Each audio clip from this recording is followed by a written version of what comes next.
मुझे एक बात बताइए अंजना जी, मैं समझा देता हूँ। आपको तो मालूम है, आप समझती हैं, मुझे पूरा भरोसा है आप समझती हैं, और संबित जी भी मनी मन समझते हैं, बहुत समझदार आदमी है, आप और डॉक्टर हैं। लेकिन चलिए फिर भी समझा देता हूँ इन्हें। नाले से गैस मिल जाएगी, ये किस महान शोधकर्ता ने कहा था? नरेंद्र दामोदर दास मोदी ने कहा था। और एक बहुत बड़े इतिहासकार हैं, उनका भी नाम नरेंद्र मोदी है, जिन्होंने गुरु नानक देव को और कबीर साहब को इकट्ठे बैठा दिया और फिर बोले मोहनलाल करमचंद गांधी। एक बार नहीं, कई बार बोले। जिसकी धरती से आते हैं उस बापू का नाम नहीं मालूम। सरदार वल्लभ भाई पटेल का नाम हटा दिया और उसमें नरेंद्र मोदी जी का नाम डाल दिया। पिच का नाम रखते नरेंद्र मोदी तो समझ में आता है कि स्पिन अच्छी हो जाए। मैं आपका मूड अच्छा रहे, भगवान हमेशा आपके मूड के लिए, पूरी जनता बेचारी जी रही है कि संबित पात्रा जी का मूड अच्छा रहे। अरे क्या हो गया संबित पात्रा? क्यों गंभीर बात नहीं हो पाती क्या आपसे? नहीं, समस्या है क्या? गंभीर बात करने में कोई दिक्कत है? नहीं, कोई बात नहीं। आखिरी चांस भी दे रहे हैं साहब। तो बोलिए, मान गए आपको सत्ता करनी तो आप बिल्कुल बिल्कुल, वो तो मेरे हाथ में है ना। भारतीय जनता पार्टी के नेता संबित पात्रा को कौन नहीं जानता। वैसे कहने को तो संबित पात्रा भारतीय जनता पार्टी के प्रवक्ता हैं, लेकिन वो प्रवक्ता कम पगला भगत ज्यादा लगते हैं। संबित पात्रा अगर नेतागिरी छोड़ के कॉमेडी करने लगे तो शायद अब से ज्यादा पैसा कमा सकते हैं।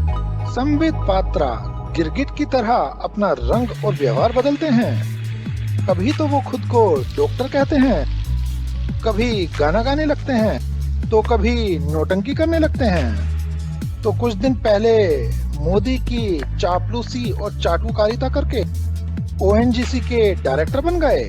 संबित पात्रा भेष बदलने में इतने माहिर हैं कि अगर इच्छाधारी नाग भी उन्हें देख ले तो वो भी शर्म से डूब मरे। जब विपक्ष या जनता उनसे सवाल करती है तो भारतीय जनता पार्टी के प्रवक्ता पगले झांकने लगते हैं। बीजेपी के पास हर सवाल का बस एक ही जवाब है, हिंदू, मुसलमान, चीन, पाकिस्तान, इमरान खान। आज तक के शो में विपक्ष के नेता पवन खेड़ा ने जब संबित पात्रा से सवाल किया तो वो अपनी कुर्सी छोड़कर उठ खड़े हुए और भागने लगे।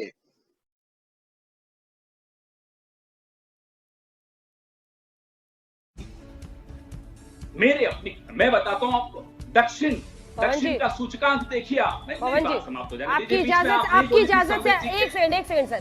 जितने अच्छे से आप समझा रहे हैं पवन जी, जितने अच्छे से आप समझा रहे हैं, यही उनको लिखकर दे दिया होता, यही राहुल जी को दे दिया होता। आपने कितने अच्छे से बोला। जो मैं तो आपको कहा, समझदार को सबको समझ में आ गया राहुल गांधी ने क्या बोला। जिनको नहीं समझ में आया वो शर्मा रहे हैं कि उनको तो मालूम है क्या बोला, उनको भी समझ में आ रहा है। आईना इनको भी दिखा दिया कि ये आप हैं संबित पात्रा जी, आपकी पार्टी। आगे सुनिए, दक्षिण का सूचकांक देखिए आप, विकास का। उत्तर को उससे सीखना चाहिए। उत्तर की राजनीतिक अभिव्यक्ति देखिए आप, दक्षिण को उससे सीखना चाहिए। हर क्षेत्र, हर प्रांत एक दूसरे से सीखे, यही भारत माता है। अगर इन्हें नहीं समझ में आती है बात राहुल गांधी की, तो आइए सिखा देते हैं आपको भी। भारत बदल जाएगा अगर भारत की रूलिंग पार्टी ये सब बातें समझ ले जिस दिन। ये है बांटने की राजनीति करने का इनका। देखिए इस मुद्दे को भी आइदर और, या यह या वह, उन्होंने तो ये नहीं कहा। आपकी पुरानी आदत रही है संबित पात्रा जी, भाषा पे विवाद, धर्म पे विवाद, जाति पे विवाद, लिंग भेद पे विवाद, पहनावे पे विवाद, भोजन पे विवाद। आप सब में विवाद ढूंढते हैं, हम सब में संवाद ढूंढते हैं। ये फर्क आप में और हमारे में है। ये फर्क मोदी जी को जिस दिन समझ आ जाएगा, भारत सुधर जाएगा, भारत की किस्मत सुधर जाएगी। आपकी समझ में है डॉक्टर संबित पात्रा? नहीं। हाँ, ये तो सारी दिक्कत हमारी ही समझ में है जी। ये पूरा हिंदुस्तान कुछ और समझ रहा है और कांग्रेस के लोग कुछ और समझ रहे हैं। वो तो वही राहुल गांधी है जिन्होंने कहा था this morning I got up at night. अब बताइए, इसमें भी हमें समझना है। ये वही राहुल गांधी है जिन्होंने कहा था politics is in my shirt and pant. उसको भी समझना है, वो हम नहीं समझ पा रहे हैं। राहुल गांधी तो बहुत विद्वता की बात कर रहे हैं, हम ही नहीं समझ पा रहे हैं। ये वही राहुल गांधी है जिन्होंने कहा था poverty is a state of mind. Mind के अंदर गरीबी होती है, कोई पैसे वैसे से गरीबी का लेना देना नहीं है। ये भी हम समझ नहीं पा रहे। अब हम करें क्या? अगर राहुल गांधी को पूरा विश्व, पूरा भारतवर्ष हम कोई समझ नहीं पा रहा है, केवल राहुल गांधी को राहुल जी ही समझ रहे हैं और राहुल जी आईना दिखा रहे हैं, तो मुझे लगता है राहुल जी को आईना खुद देख लेना चाहिए और थोड़ा सिंप्लीफिकेशन करके बोलना चाहिए। इतना कॉम्प्लिकेटेड बोलते ही क्यों है जो पूरा विश्व समझ नहीं पाता है? आप बताइए, ये कांग्रेस पार्टी है, वही कांग्रेस पार्टी है। याद करिए किसान बिल नहीं समझ पा रहे हैं, नॉर्थ इंडियन इश्यू नहीं समझ पा रहे हैं। ये कमाल की बात है। समझ सरकार का विरोध करते करते मतदाता का अपमान करना शुरू नहीं हो गया है जब वो तुलना करते हैं अमेठी की। आप मामले को, मुझे पता है कि आप क्या कह रहे हैं, आप जो कह रहे हैं वो समझ में आने वाली बात है। आप इनकी राजनीति के खिलाफ बोल सकते हैं, लेकिन अमेठी की तुलना में यहाँ की पॉलिटिक्स रिफ्रेशिंग है, इसका क्या मतलब है सर? आप ही समझा दीजिए। मुझे एक बात बताइए अंजना जी, मैं समझा देता हूँ। आपको तो मालूम है, आप समझती हैं, मुझे पूरा भरोसा है आप समझती हैं, और संबित जी भी मनी मन समझते हैं, बहुत समझदार आदमी है, आप और डॉक्टर हैं। लेकिन चलिए फिर भी समझा देता हूँ इन्हें। राजनीति कौन करता है? राजनीति राजनीतिक दल करते हैं, जनता नहीं करती। जनता का कहां से अपमान हो गया?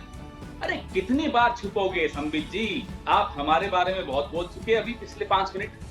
बादलों के पीछे रॉकेट छिप जाएगा, रेडार में दिखेगा नहीं। ये किस महान वैज्ञानिक ने कहा था? नरेंद्र दामोदर दास मोदी जी ने कहा था।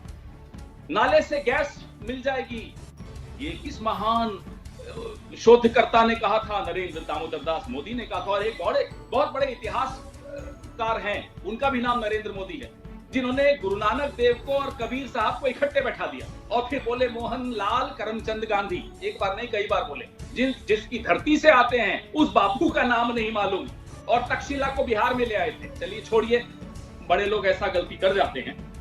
आप व आपकी पार्टी जिस तरह की राजनीति करते हैं, बात राजनीति की उन्होंने, जनता की नहीं की। आप भले आप नॉर्थ इंडियंस के पीछे छिप जाएंगे, नॉर्थ इंडियंस आपको अब छिपाएंगे नहीं, नॉर्थ इंडियंस तो आपको ढूंढेंगे अभी, और बच के रहिएगा। बहुत गुस्सा है लोगों में, मैं आपको बता रहा हूं। तेल, पेट्रोल, डीजल, एलपीजी, बेरोजगारी, छोटा व्यापारी, महिला सुरक्षा, तमाम मुद्दे लिए अब जनता आपको ढूंढ रही है। मत छुपिए, नॉर्थ इंडिया आपको नहीं छिपाएगा, ना साउथ इंडिया छिपाएगा, न ईस्ट इंडिया छिपाएगा, ना वेस्ट इंडिया छिपाएगा। पूरा इंडिया ढूंढ रहा है। आज वो नरेंद्र दामोदर दास मोदी जी के नाम पे एक स्टेडियम बनाया ना आप लोगों ने, वो भी आपने नहीं बनाया, 1983 का स्टेडियम। सिर्फ उसमें थोड़ी लीपापोती करके सरदार वल्लभ भाई पटेल का नाम हटा दिया और उसमें नरेंद्र मोदी जी का नाम डाल दिया। पिच का नाम रखते नरेंद्र मोदी तो समझ में आता है कि स्पिन अच्छी हो जाती। कम से कम सरदार वल्लभ भाई पटेल का सम्मान तो कर लेते, उनको भी आपने बड़ा कम कर दिया। तो आप पूरा राजनीति करते हैं, जिन मुद्दों पर राजनीति करते हैं, राहुल गांधी ने, और मुझे गर्व है उन्होंने आपको आईना दिखाया। उन मुद्दों और उस राजनीतिक संस्कृति के खिलाफ राहुल गांधी ने एक बिगुल बजाया है। पूरा हिंदुस्तान राहुल गांधी की इस आवाज में अपनी आवाज जोड़ रहा है। इस तरह की राजनीति हमें नहीं चाहिए। मोदी जी के स्विंग पर तो वो जवाब देंगे, राहुल गांधी के स्विंग पर जवाब देना मुश्किल पड़ता है कि नहीं प्रवक्ताओं को? जरा ये बताइएगा ईमानदारी से। हमें तो बड़ा गर्व है, मैं तो कह रहा हूँ बड़ा गर्व है हमें। राहुल गांधी ने आज संबित पात्रा जी को, नरेंद्र मोदी जी को और अमित शाह को आईना दिखाया कि जिस तरह की आईना दिखाया है आपको संबित पात्रा जी। मैं आपको एक उदाहरण देता हूं। मुझे ये बताइए ना कि बिहार का अपमान कैसे हो गया? आपके जो एमएलसी बने हैं नए, संजय मयूख जी लिख रहे हैं बिहार का अपमान हो गया। मतलब ये कैसे हो गया बिहार का? अंजना जी मेरी बात एक पवन जी पूरी कर लीजिए जल्दी से, आ रही हूँ। अंजना जी, ये लोग जहां जाते हैं, मैं इनका दक्षिण में एंट्री कहां हुई थी? कर्नाटका में। आपने तो इतिहास देखा होगा, राजनीतिक इतिहास आप समझती हैं राजनीति को अच्छी तरह। वहां किस मुद्दे पर इन्होंने अपनी राजनीति शुरू की? हुबली के लोग तय करें कि वो क्या सही कह रहे हैं, गलत कह रहे हैं। ठीक है, वो लड़ाई करें। मैं आपका मूड अच्छा रहे, भगवान हमेशा आपके मूड के लिए पूरी जनता बेचारी जी रही है कि संबित पात्रा जी का मूड अच्छा रहे। अरे कमाल कर, कोई बात नहीं, मैं पर अच्छे मूड में ही हूँ। अंजना जी देखिए, मैं टाइम वेस्ट करने के लिए अच्छे मूड में है। अगर ये पवन खेड़ा जी वरना कोई पूरा टाइम बर्बाद हो जाएगा, प्लीज सर। गंभीर मुद्दों का जवाब गंभीर दीजिए। अगर इस तरह की अठखेलियां करनी है, मजाक करना है, तो चलिए फिर किसी दिन और मजाक का शो कर दीजिएगा। ठीक है डॉक्टर पात्रा, कम से कम आज गंभीर मुद्दों पर गंभीर बात करें। चलिए अंजना जी, मुझे लगता है कि आप लोग बात करिए। Thank you. आपस में बात करिए। क्या हो गया संबित? क्यों गंभीर बात नहीं हो पाती क्या आपसे?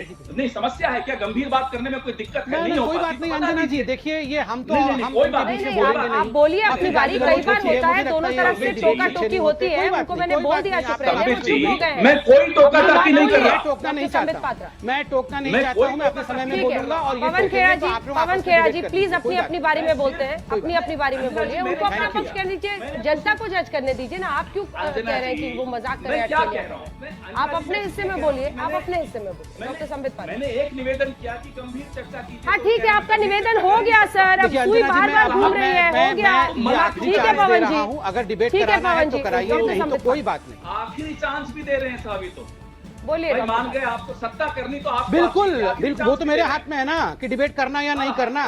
मैं बिल्कुल गाली गलौज वाली डिबेट अभी करने के मूड में नहीं हूँ। ठीक है डॉक्टर। भारतीय जनता पार्टी के पास विपक्ष के सवालों का कोई जवाब नहीं और उनके नेताओं की हरकतों से बीजेपी की कार्यशैली पर सवालिया निशान तो जरूर लगते हैं।